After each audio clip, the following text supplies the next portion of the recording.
Witchy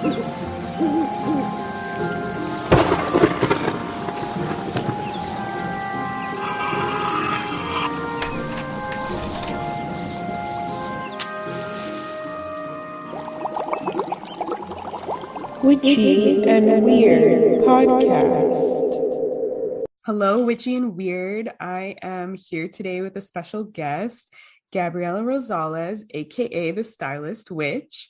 Gabriela is a fashion stylist and glamour witch based in Southern California, specializing in the use of one's wardrobe as the ultimate magical tool. Being a Venusian-ruled quadruple Taurus, Gabriela's divine purpose is to empower others through the self-loving ritual of adornment. For her, beauty is not an obligation or a convention, but a way of being. Hello. Hi. Hi, Witchy and Weird. I'm really excited to have you here. I know I exist on a small part of the internet, but I haven't seen a lot of people do what you do, like using astrology and magic and to like curate your energy through clothing. I think that that's really cool.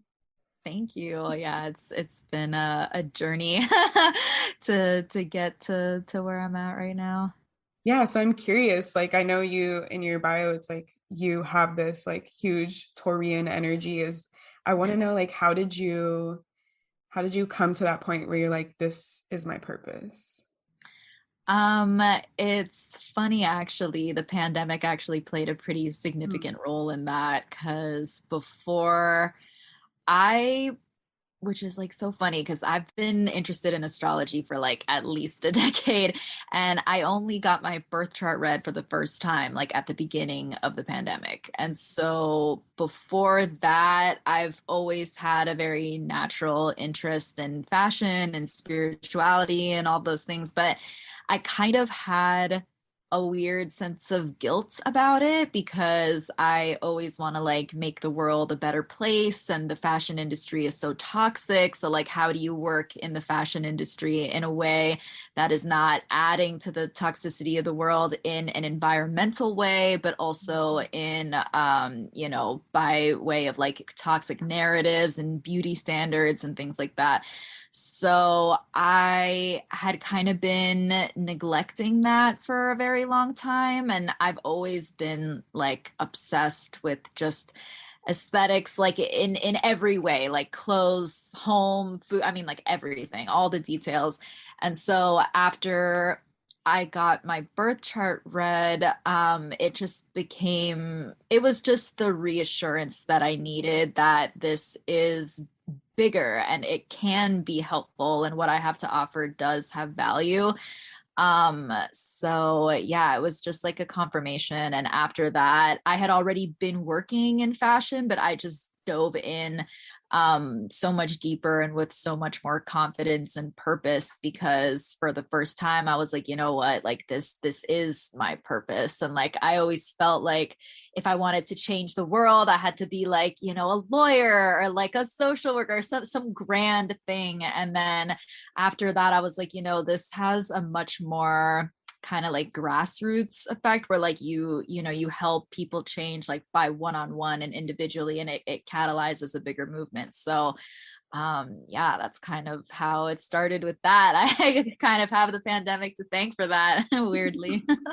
I love that. I feel like I relate so hard to that. Like, because I always felt like I need to help, like I want to help. And I was gonna in college, I like was doing art, and then I got really into environmental stuff, and I applied to master's school for like environmental policy because I was like, that's the only way I can help the earth is through environmental policy. And it's like I'm at the same place as you. I'm like, no, I affect like long-lasting change by helping clients and stuff. So thank you for like taking up that, I don't know, mantle and doing this. Like it feels like not a lot of, because it's one-on-one, like one person at a time, but that ripples like bigger than you can see. So Yeah. So what for people who are like, what is a stylist witch? Like what do you do? Like, so I mean, I know, but I'm just like, so what would you describe like your practice or what you help clients with as?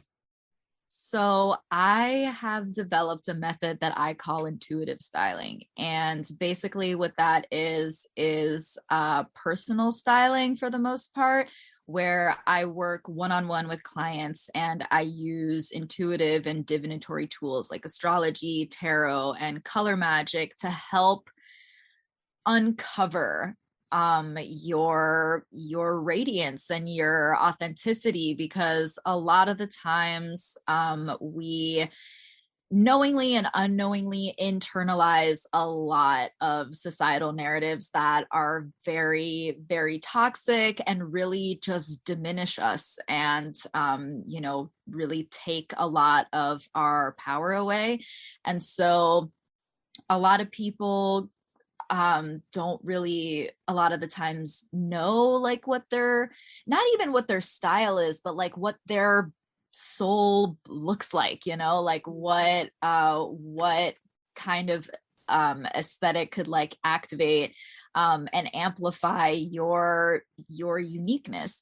And so I use a lot of those divinatory tools to uncover that, because a lot of the time my clients don't even really know what they want. They know they want to feel better, they know they want to look better, but they don't really know what to do with that. So it's actually a very, very intimate and very personal process, because a lot of the things that we wear or don't wear comes from places of pain and rejection. And so it's just always interesting, because there's like a societal narrative that fashion is like kind of frivolous and vain, but it really holds so much of like our personal psychology, and through the development of personal style, it really goes hand in hand with self-discovery. So yeah, that's that's what I do. I love that. And I've seen like on your page, so I'd love if you could expand more on this. So maybe somebody's listening and they've never considered this, and now they're obsessed and they want to know more about how to do this. What would you say for people who, yeah, they want to just feel more authentic in their expression? I know there's so many different, reasons why that could be, but I've seen you talk about working with like the astrology seasons or the days of the week and what they represent. So if you have some, I guess, examples of different ways we can work with our wardrobe and what that can look like. Yeah. So basically the intention of dressing in alignment with like the zodiacal seasons or the planetary days is to align yourself with that energetic current. So that it allows you to approach your life, your day-to-days with more ease and less resistance. So that is a great place to start. Like if you, if you're kind of in the place where you want to discover your personal style, but you don't really know where to start. It's kind of like when we're, all in middle school and high school and we're like, trying on all these different aesthetics, and people are like, it's just phase, but that experimentation is so important, because you're not just trying on aesthetics, you're trying on identities.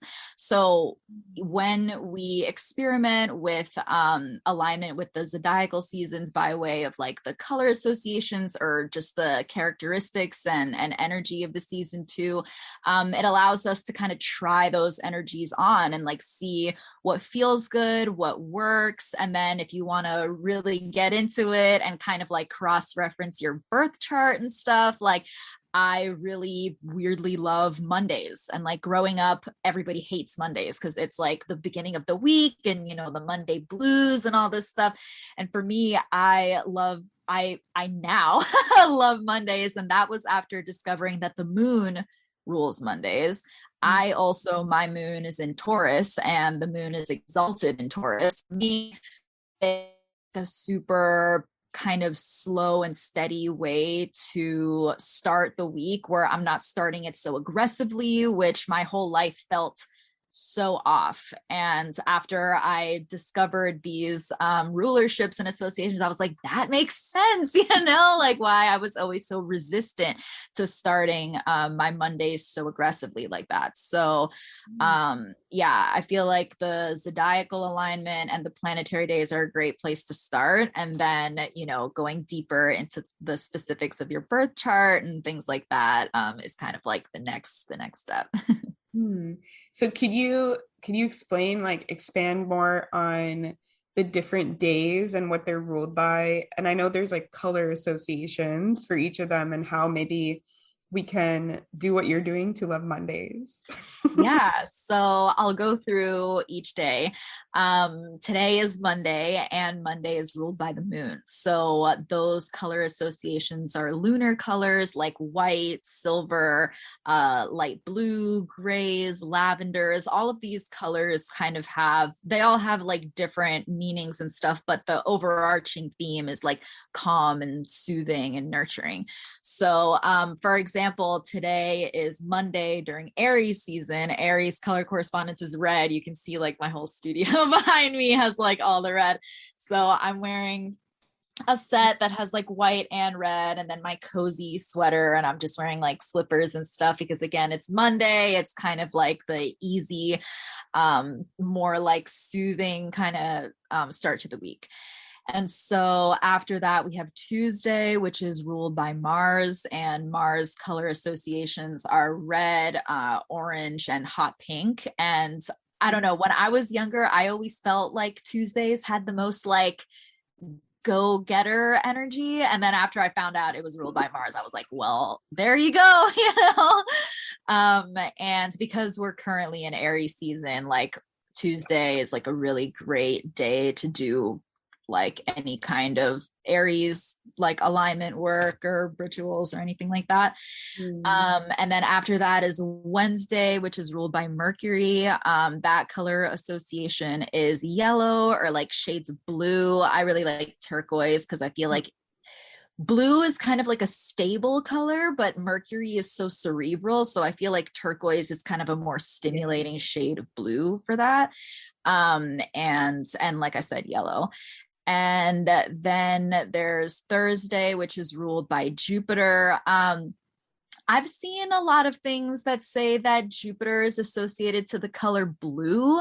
And here's the part where like, your own intuition can be integrated into your practices, because I personally don't really align with that color correspondence. So for me personally, I prefer like purple because it's like associated with Zeus and the connection to Jupiter. But my favorite color for Jupiter is actually green, because Jupiter is all about abundance and expansion, and the color green, that's what that symbolizes. So for me, I feel like that's more appropriate, but that's my personal preference. And then after that, we've got Friday, Venus Day, my favorite, as all of my followers know, but those color associations are red and pink, but also green. I feel like green, people forget that is the color associated with Venus.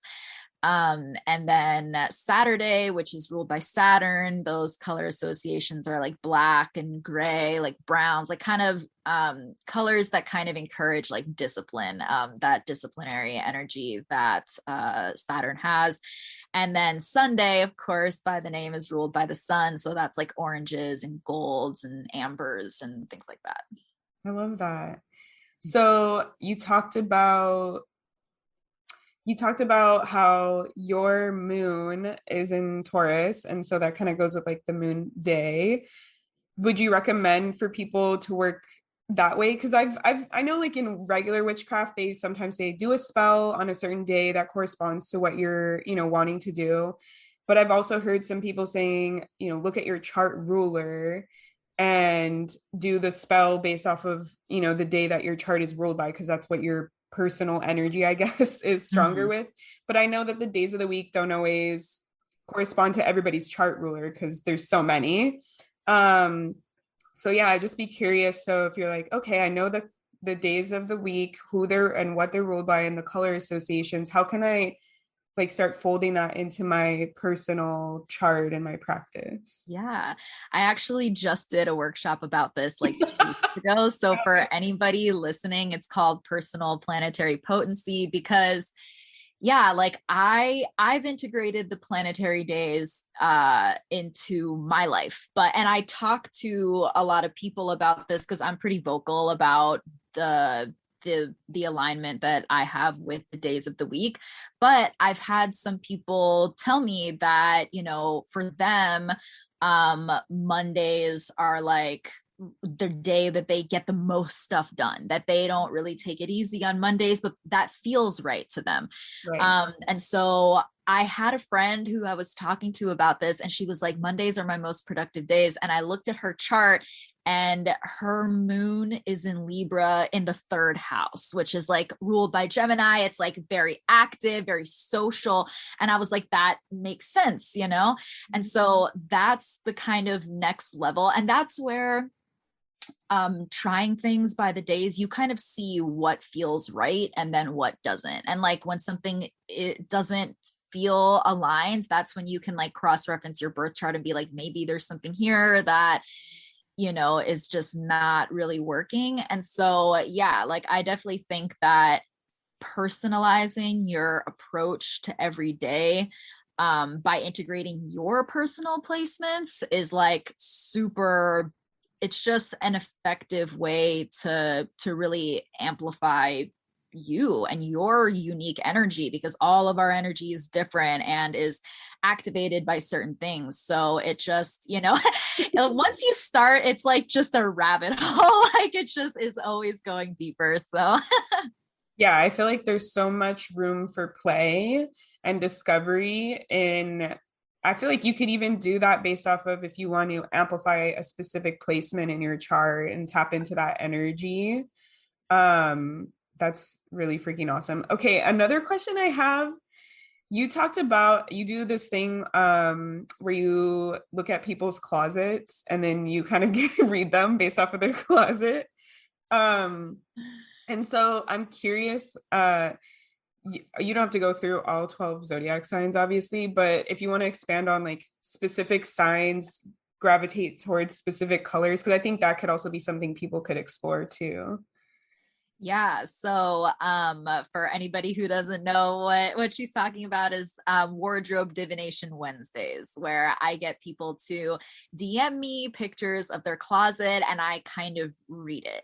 And so this is like kind of an experiment thing where I am getting people to DM me because I'm trying to practice and like hone this skill, because through the one-on-one work I've done with like closet organization and stuff like that, I've observed a lot of stuff. So this is like me kind of putting all those observations to the test. So basically, the kind of point where I'm at now is really being able to distinguish above all else the elements. And so the big markers, the big elemental markers that I see are like what is in your closet in terms of like colors and prints and stuff like that, and also the manner of organization or lack thereof. So with earth signs, I've also seen this play out with like even like Aquarius because of like the Saturn aspect and stuff. Yeah, I could go real deep into this, but generally like the earthy, the earth element comes through with like neutral colors, but also not a lot of prints. Also generally earth energy is like more organized than any other sign. Water energy is also can be organized, but is a lot more like flowy. Like you gotta like see it to kind of know like what I'm talking about. And then I had the person whose closet I did last week was like a double Aquarius Libra, and like their closet was like all prints and like pastels and all this stuff. So pastels and like a lot of kind of delicate prince is very like airy energy from what I've observed. And then like fire is very kind of bolder prints, like bigger prints and jewel tones and things like that. Very, very bold. And so those are kind of like the general framework of the markers. But looking at somebody's closet, there's a lot to see. So like I don't know, some of the past few ones I've done, I've called out like there's certain signs that may be prominent in their chart based off of the fabrics and the organization, and kind of like guessing their like cosmic components and stuff. So it's been really fun. It's definitely still a work in progress. I want to kind of offer that as like a service one day. I don't really know what that's gonna look like, but what I'm doing now is kind of like practice to hone that skill. Yeah. I like, from watching you do that, I learned about myself. So I think it's really cool because like one of the first ones you did, they had a lot of jewel tones, and you're like, okay, this must be like Sagittarius energy. And I was like, okay, I'm Sagittarius rising. I went and I looked at my closet and I was like, what does mine look like? And I You have should submit your closet. Yes. I definitely will. But yeah, I have Aries moon and Sagittarius rising. And for the most part, I wear black. But if I do wear color, it's like red or plaid. I like my couch is jewel tone emerald green. So Totally. I was Jewel very tones is like big fire energy for sure, particularly Sagittarius, in my opinion. I feel like Sagittarius is very jewel toned, but also a lot of prints. And like I see a lot of Sagittarius who are really good at pairing prints, because that can be really hard. But Sagittarius kind of just like don't give a fuck, and they just like kind of make it work. And that's like so Sagittarius. Yeah, like if I could, I would wear plaid shirt, plaid pants, plaid jacket. I love plaid and stuff. I'm here for it. Yeah, that's so awesome. So I guess we talked about how people could start kind of analyzing and connecting to energies. But I'm curious, do you have advice on the actual like physical actions or rituals that they could do to start implementing this? Because I know sometimes I'm looking at your stuff, I'm like, yeah, I really want to buy all these different clothes. And I dream of what what I want to look like. Because I know a lot of your practice is how to make people feel how they want to look like, right? Authentically. Do you have advice on, I guess this is a two-part question, just in general, what people could start doing to be more intentional about that once they've already looked it up? And then the second part, I guess, would be if you can't just go out and like buy all these new things, but you still want to work with what you have. Yeah, absolutely. So a big thing with me is sustainability through not being wasteful. And a big part of that is knowing what you have in your wardrobe. That's a huge part of it. And so this has become more common because we've been in the pandemic and everyone's had like a pandemic capsule wardrobe that is just like leggings and t-shirts, and we kind of like forget about the rest of our clothes. I've actually had a bunch of people being like, I'm getting rid of like this nice thing. And I'm like, why? They're like, because I haven't worn it in 2 years. I'm like, yeah, because you've been home for 2 years. Like, don't get rid of it yet, you know? So actually this is like the focus of one of my most popular offerings, which is called the Closet Cleanse, where we basically go through like every item in your wardrobe and determine 3 things. We determine things that are no longer serving you, things that may need to be altered, because general sizing does not work for most people, okay? General sizing does not work for most people. So anybody listening, like, please don't let general sizing make you feel bad. It is like out to get literally everyone. And also gaps that you have in your wardrobe. So that is a really big one. And so basically, when you take stock of everything in your closet, you can gather like, oh, I have 5 pairs of essentially the same shirt. And I wear this one the most, or just really taking a full assessment of your wardrobe and figuring out things that aren't serving you anymore. And when I say that, I feel like a lot of us have so much guilt about getting rid of things if there's no good reason to get rid of them. Like if it still fits and it's still in good condition, or like it was a gift or something like that, we like can't bring ourselves to pass it on. And I totally like get, you know, because I've been there too. When it comes to like gifts, it's like, okay, you can keep it, but it doesn't like have to be in your closet. You can like put it in a box, you know. But that's something too where we kind of like force ourselves to keep things that don't feel like us. And so once we get past that guilt and know that if it's not in alignment with us, that is a good enough reason to get rid of it. And when I say get rid of it, I don't mean like throw it in the garbage. I mean donate it. Like if it's not serving you, it can serve somebody else. And so that's like a great way to kind of pay it forward in the fashion industry too, is like keep things circular. So that's a big thing. And then after, you know, figuring out things that can be altered as well, because like I was saying, general sizing is like a crime. And then figuring out gaps, because a lot of the time, like most of the time with this offering that I do, people will need like 3, like, you know, just a very small number of kind of a foundational item. Like let's say you have a epic collection of skirts, but like you don't wear them all. Maybe you need like 2 bodysuits, and all of a sudden you have like 40 new outfits, you know?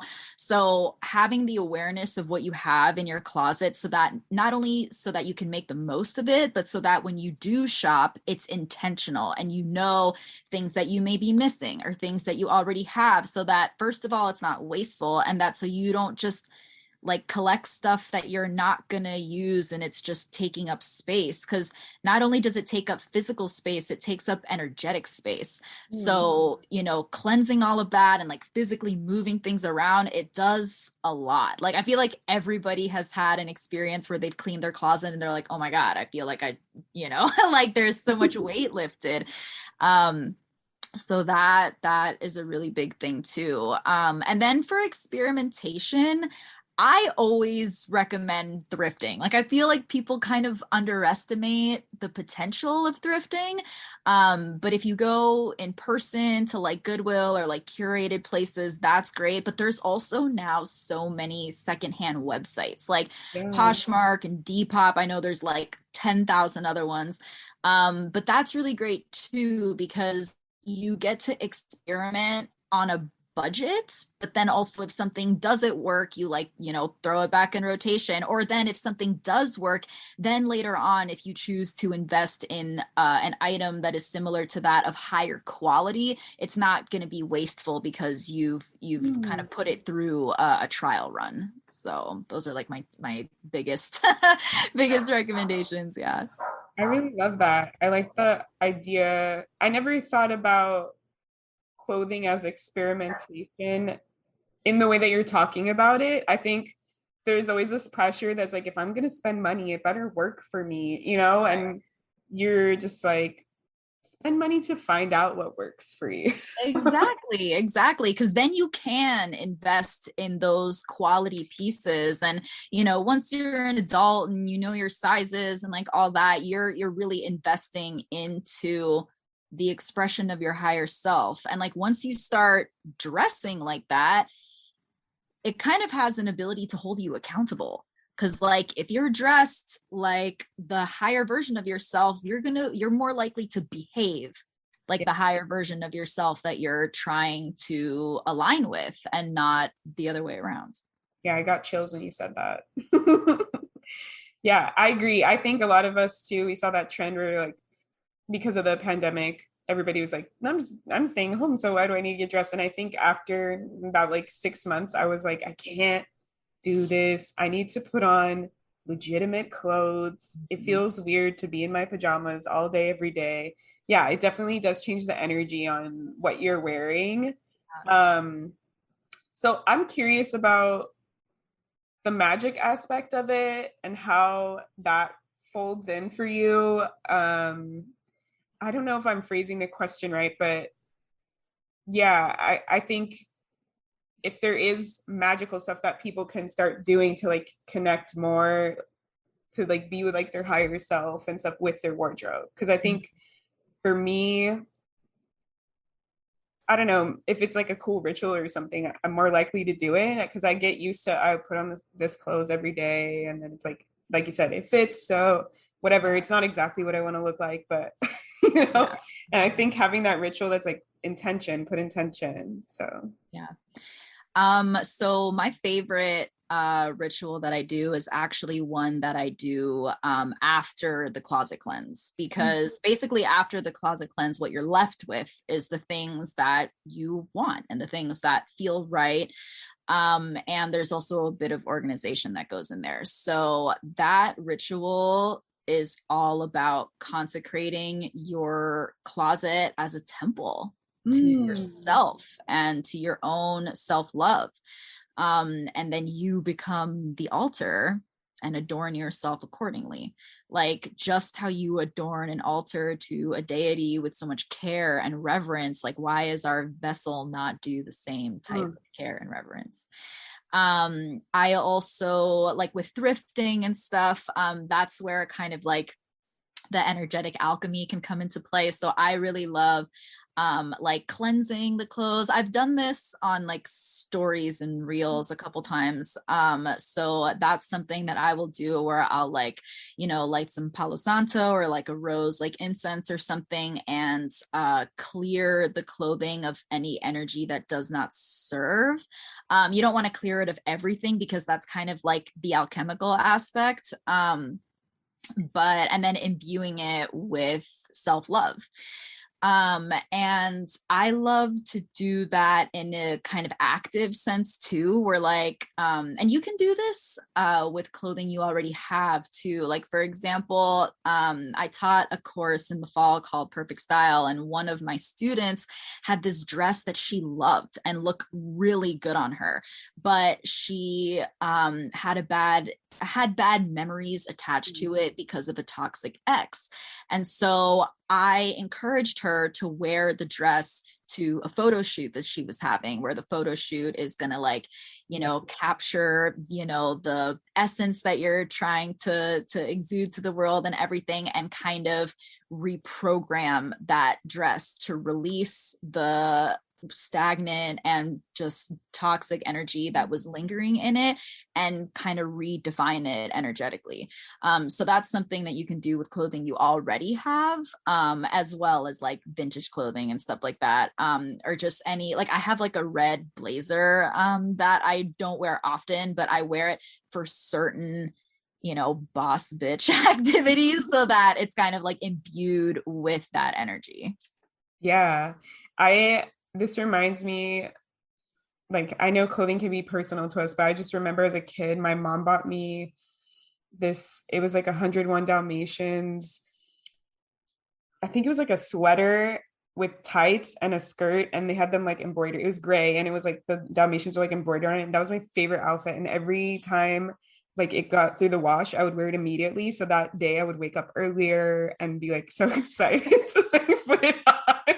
And I'm just thinking about that and how sometimes we lose that kind of feeling towards our clothes. And I really like how you're saying like consecrating your entire wardrobe. It doesn't have to be that one item that you're just so excited to your favorite. And I think that that helps you to create that connection with your clothing more. So yeah, I really like the visual of like you're the altar, you're becoming your higher self and what you're wearing, and making your clothes like divine in a way to do that is really cool. Absolutely. It's like, you know, the narratives that you know, women in particular are subject to, because we're kind of like required by society to participate in like the beauty industry and beauty standards and all this stuff, but we're simultaneously shamed and ridiculed for, you know, enjoying it or whatever. Like that is, you know, I didn't realize it until I reclaimed this for myself, but it's like a very potent, tangible, accessible way for us to wield our own power. So having that shame around it, it strips you of something, of a very powerful tool that we all have access to, because we all have to like get dressed every day. And so, you know, having and that's the thing, like I talk about this a lot too, because I feel like some people can get kind of intimidated and think that like, you know, to dress in alignment with your higher self means you gotta wear, you know, heels and full face of makeup and like a, you know, whatever. But it doesn't have to be that extra. Like the intention behind it is really all that matters. And like that, I think really applied to like the pandemic and stuff, where like instead, you know, because we were all like living in like sweatsuits and stuff, every single one of us, but instead, like you're able to change the narrative of like, oh, I am and look like a piece of shit, to being like, I want to be comfortable and I want to be soft with myself and I want to, you know, be nurturing to myself in the ways that I can. And so you take a sweatsuit outfit and flip the narrative from I am lazy to I am at ease and I am showing myself softness and kind of removing that guilt that like doesn't need to be there. So the intention really has the power to change absolutely everything. And that's why I think it's such powerful spell work, truly. And I think it's a testament to how powerful it is that no words need to be spoken. I mean, of course you can add that element, but when you adorn yourself like that, and like I was saying, kind of actively live your life like that, that is a spell in action. Yeah.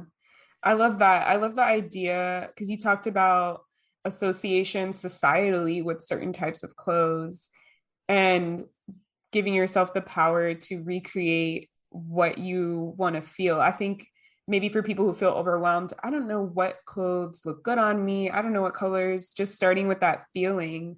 What do I want to feel like? What do I want to embody? And then finding pieces that help you feel that way, I think is really cool. I kept seeing like this visual, at least specifically for me, when you were saying, I don't know, like my higher self would be wearing full face makeup. And, you know, that's just like the societal thing of what we see like really hot people or really rich people looking like. And I was just thinking for me, because I love sci-fi and all that, like fantasy and stuff, like watching movies, like reading books around that helps to give my mind these, like, it doesn't have to be human, regular, like what society tells me. Like Blade Runner, the like aesthetic in that movie, I want that clear jacket that the replicant lady wears, like stuff like that. I see it, I'm like, this is possible. I could dress like this. Well, exactly. That's why it's like those standards and those societal confines are like such a disservice. It's like being in jail. Like, what is that, you know?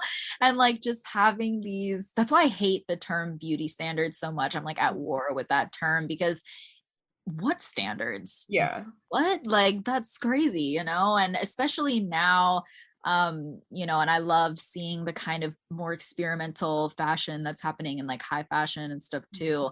I think is so great, because like I always ask people that when I do like the bundles and stuff like that, like who is a style icon of yours? And I always outline, I'm like, it doesn't have to be a real person. Like it could be a TV character or a movie character or whatever, because that's all valid. And like all of those expressions of beauty are not only valid, but powerful. And for me, like I've started talking about this a little more. Like my outfits are offerings. And I think that all of the expressions of beauty that exist, because beauty is in the eye of the beholder, it's subjective. So like it is just inherently a multiverse. It's infinite. Beauty is infinite. There's so many expressions of it, and they all deserve to be seen.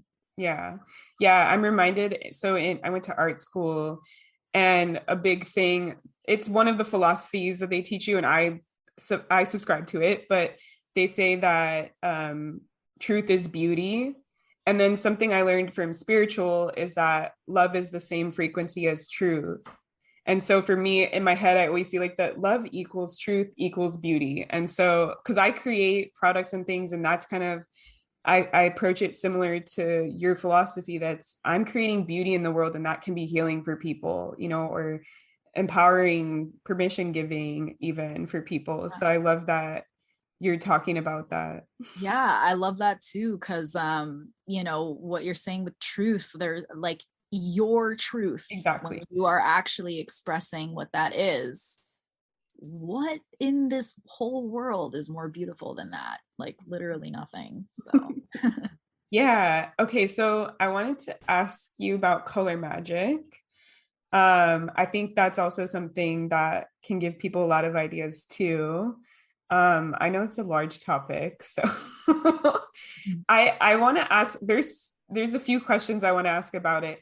One is kind of like where do you learn? Because I've seen different rules and associations for color magic, and I've also seen some stuff about like cultural appropriation associated with color magic, like specifically like with chakras and stuff. Like they weren't designed with colors, and then people put colors to them.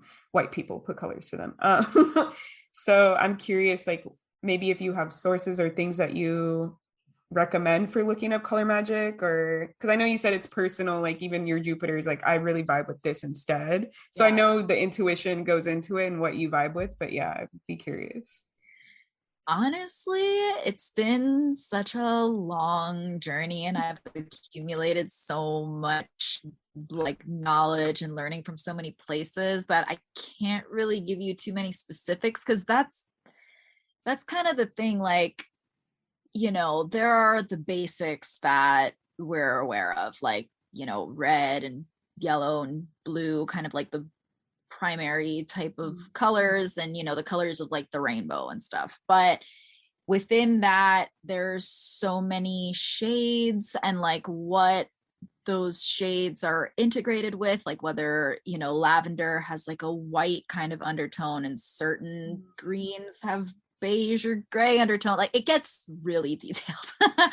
um as far as the cultural appropriation aspect, I can't really comment on that. I actually did a yoga teacher training in India in 2013 and was living there for like a whole summer, and you know, we did a lot of philosophy and, you know, Hindu philosophy and things like that. And yeah, I don't know enough about the history of how those colors like were Yeah. associated to be able to comment on it. But what I can say is that a lot of those energies that are associated with those colors of the chakras are also found.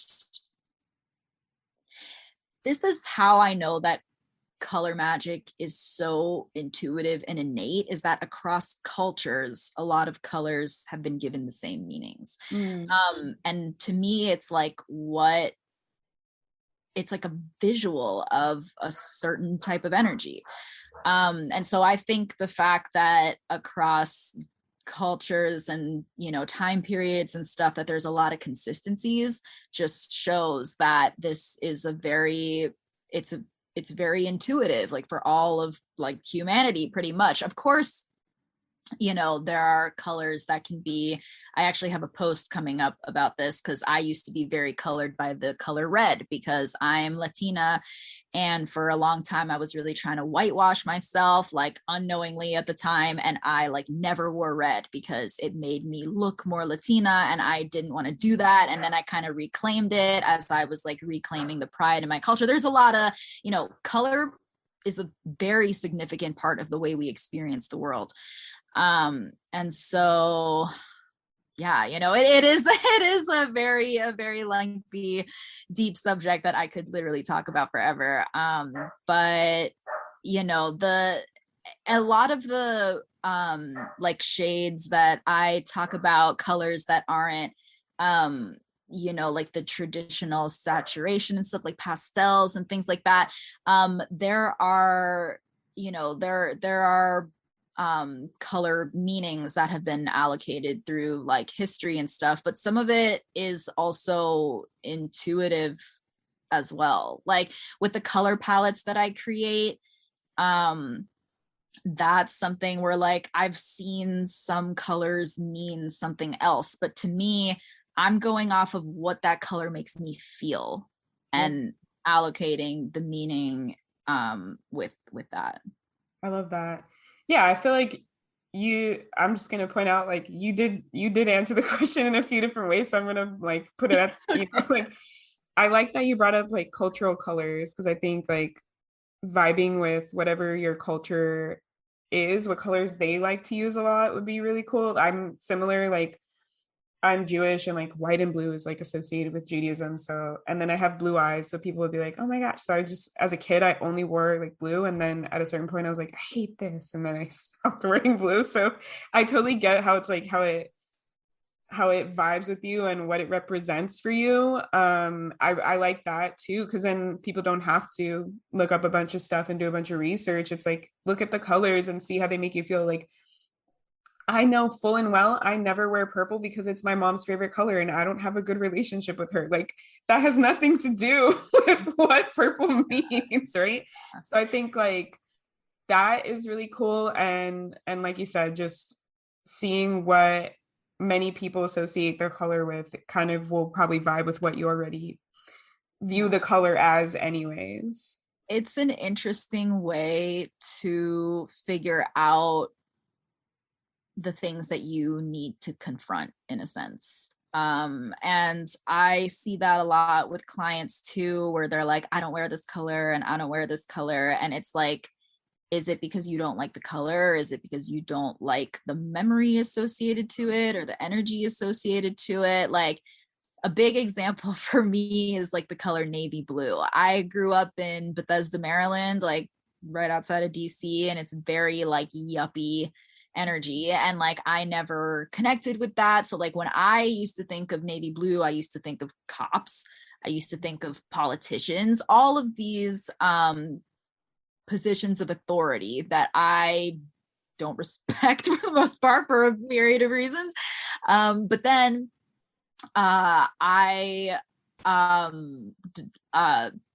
came to to my own kind of conclusion, because I've seen a bunch of other color correspondences for Virgo, but for me, Virgo energy is wise and responsible and authoritative, and that's what navy blue represents. So working with Virgo energy allowed me to redefine my relationship with navy blue, which kind of helped me confront other feelings and memories and associations and things like that. So it's really like the psychological aspect is really huge, because you're really able to kind of see, to like visually see like what your triggers are, and to go back and really discover like why that is. Oh, that's so cool. Like, I know I've seen many people talk about like healing through color, and I never thought about it in that way. I always thought like the colors that you wear will evoke like how you feel about yourself and stuff and how you want to feel. But I like that, where it's like thinking about what association you have with the color, why you don't like a color, don't want to wear a color. And then it goes really deep. Yeah. Like, people really underestimate how deep it goes. And once you actually start thinking about it, like it can be a very emotional process. That's why I kind of shifted into doing more one-on-one work, because it's really like an extraordinary state of vulnerability. Yeah, it's true, because we always want to look good, we want to feel a certain way, and our clothes is like the biggest way to do that. So there's nothing more intimate than your own brand of personal expression. I love that. Okay, so I want to know, is there a resource for like the associations for colors with certain zodiac signs, or you're finding that out on your own?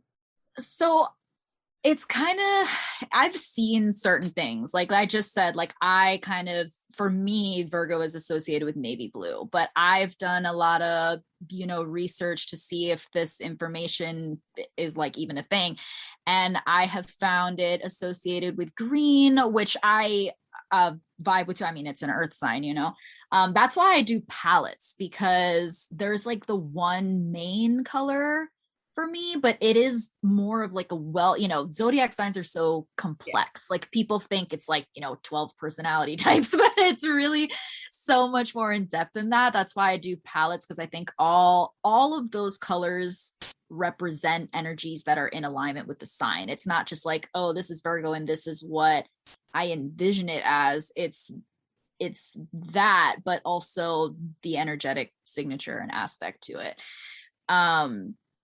So I've seen a bunch of different associations, but for me, especially as a developing astrologer, I have really paid attention to not only what I feel through certain colors in alignment with those energies, but I learn a lot through observation as well, through people of those signs or people who have, prominent energy of certain signs and things, and really let that energy speak.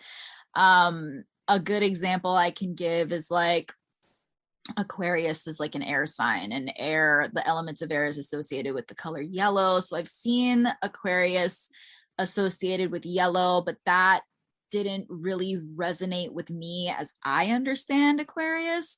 And so for me, I've associated it with turquoise, which is a color of freedom and independence, which is like Aquarius as fuck. I've also started working with colors that aren't actually like colors. Like for Aquarius, I think that like holographic, like iridescence is like very Aquarius, and you can't, just like Aquarius, you can't really confine that to a color, but that aligns with its, boundary breaking innovation type of energy.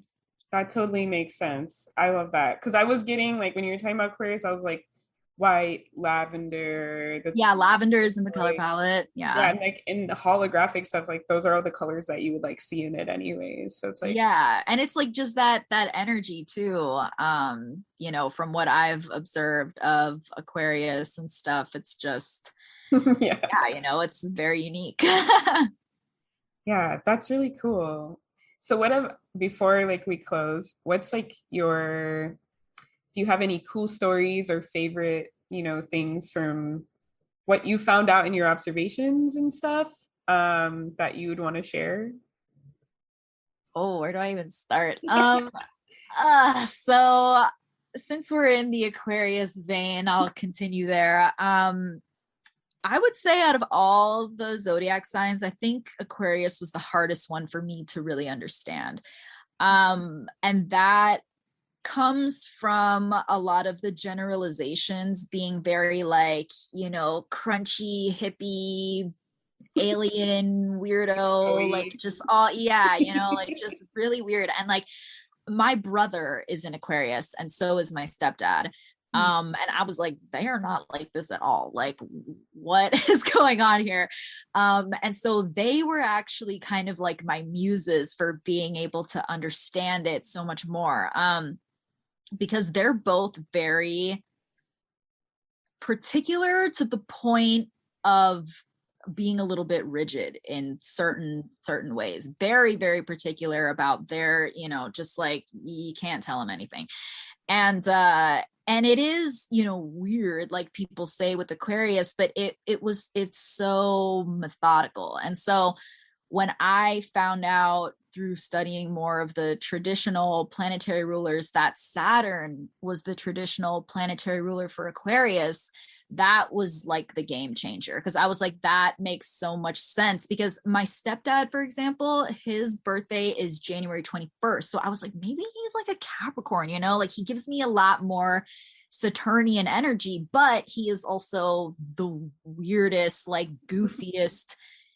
He has a sense of humor that he will tell a joke and laugh at his own joke because nobody else can like vibe.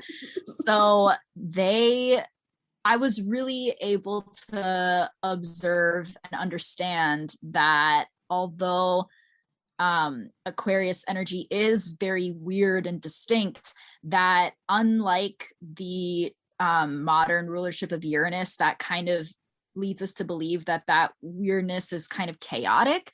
It's actually very methodical. Like the phrase that I always say with Aquarius is there's a method to the madness. And so I was able to really observe that in action through my brother and my stepdad. because it really took me a very long time to really understand Aquarius energy, because they just went against like everything I ever read about it. And then I also began to understand that like all these kind of like zodiac sign generalizations are like just so surface level and just so generic. Like no wonder people who don't like believe in astrology, no wonder they don't, you know? So yeah. It's true. When I first started getting into astrology, I'm a Cancer sun and I'm like 0 degrees Cancer. Okay. So yeah, so I was like, I'm not, I was like whining, crying, like cares about family, loyal. I was like, I don't get any of this. Like, what? No, I'm like, people have told me like I'm too mean sometimes. I have no idea. So yeah, I totally get it. It's like now that it's like this mixed with this and like this degree affects it and all this. House it's in, all of that. Yeah, for sure. So there's so much nuance and like so much detail that goes into it. That's why like, you know, I'll ask people who like don't believe in astrology, I'll be like, but do you even know anything about astrology to be able to say that, like other than what you've read in your like newspaper horoscopes that are like 2 sentences? Like what? yeah and then you have like apps, I think it's like CoStar. It's like CoStar, the worst. If you're listening to this, stop using CoStar. It is literally not even run by astrologers. When people send me their like chart and it's not even a chart, it's just like the list of the planets, I'm like, this tells me nothing. Like, what? Yeah, I know. I've had like a few family members who they see me and they know that I at least like astrology and I'm learning, and they'll send me, you know, oh, what should I do? Or I've been doing it on CoStar and listening, you know, they send you like a daily recommendation based off of your sign for what to do, and they're all really stupid. They're like, so generic. It's like a fortune cookie. Like literally, I can't. Don't even get me started. And like, don't use this app. Do not use it. It's fake. And they're like, what? I was really trying to do. No, for people listening, if you want the right app to use Time Passages. That app is so good. So much detail. Great. Replace CoStar with Time Passages immediately. I love that. Well, you heard it here first. Time Passages. Okay, so where can we find you on the internet? How can we work with you? What's coming up for you in your business? Yeah, I actually just launched a new offering that is really cute and very fun, and people seem to be enjoying it. It's called the Cosmic Color Palette, where you send me your birth information. I look up your birth chart and I give you a 6-color color palette based off of the prominent placements in your birth chart. And then I give an explanation as to what each color means and why I picked it. So that's a really, really cute one. And you can find that as well as all of my other offerings on my website, which is www.thestylistwitch.com. And then you can find me at The Stylist Witch across like all platforms, Instagram, Twitter, TikTok, YouTube, all the things. Nice. And of course, we'll put all of that in the show notes. We'll link it and stuff. And we'll be tagging you in all the posts that we make as well. Thank you so much for coming on. This, like, I feel like this conversation, we could have one whole podcast episode about like one zodiac placement. Like, there's so much. No, really. One day I plan on writing several books. So I have too much information going around. I have to like put it down and consolidate it all. I agree. I'm glad that you said that, because the whole time I was thinking like this should be a book. Like yes. Color associations for each sign and your observations. That should be a freaking book. So yes. Thank you. Yes. Okay. So until next time, bye, Witchy and Weird. Bye. Thanks for having me. If you love Witchy and Weird podcast, support us by donating monthly for as little as 99 cents at anchor.fm/witchyandweird/support. You can cancel at any time and 100% of the proceeds go directly to the pod. Or if you don't want to commit to a monthly donation, buy Amanda a coffee at ko-fi.com/wishyandweird to help fuel them while they record, edit, create, and upload content for the podcast. And if you're feeling extra generous, leave us a review on Apple Podcasts or Spotify and tell your witchy and weird friends about us too. Bye!